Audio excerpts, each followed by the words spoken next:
Hi everyone. So today I'm going to show you how you can freeze both the row and the column in an Excel sheet at the same time. So you might have seen my previous video where I showed you where you can freeze just the top row and just the column row separately. And now I'm going to show you how you can freeze them both at the same time. So here I've got some example of some raw data that I've got here. So you can see there's a lot of data to the right and a lot of data going down. Okay. And this is just an example where you've got month, day, amount of money. You can have whatever you want in these. It doesn't matter if they're numbers or they're words or text. This method will work for both.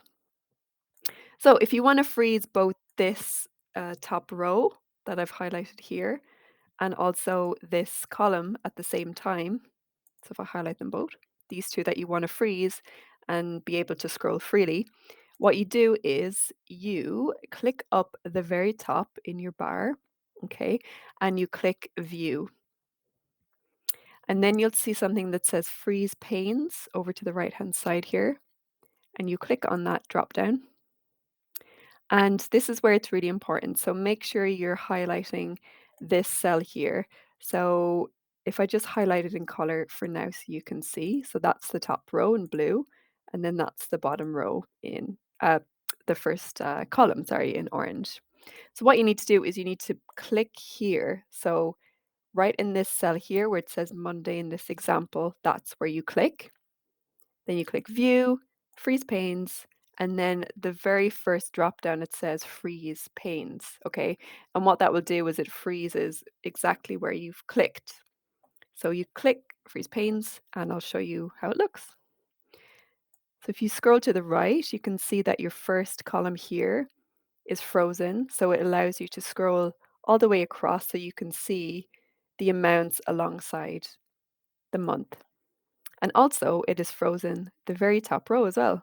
So you can see all of the heading names as you scroll down.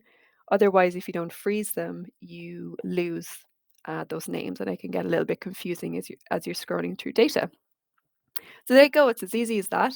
You just click on this cell here, right in between your first row and your first column. You click freeze panes, and then it will freeze it.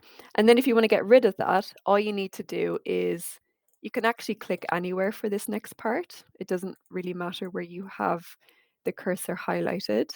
But to get rid of it, you just click view, freeze panes, and then the very first drop down is changed to unfreeze panes. So if you click that, there you go. And you can scroll down, you can see it's not frozen the first row again. It's not frozen the first column. So you've undone what you've just did. Cool. I hope that was useful for you guys. Please drop a comment down below if you found it useful or if you want any other specific tips on Excel. I can do a video on it for you. Cool. Thanks, guys. Bye.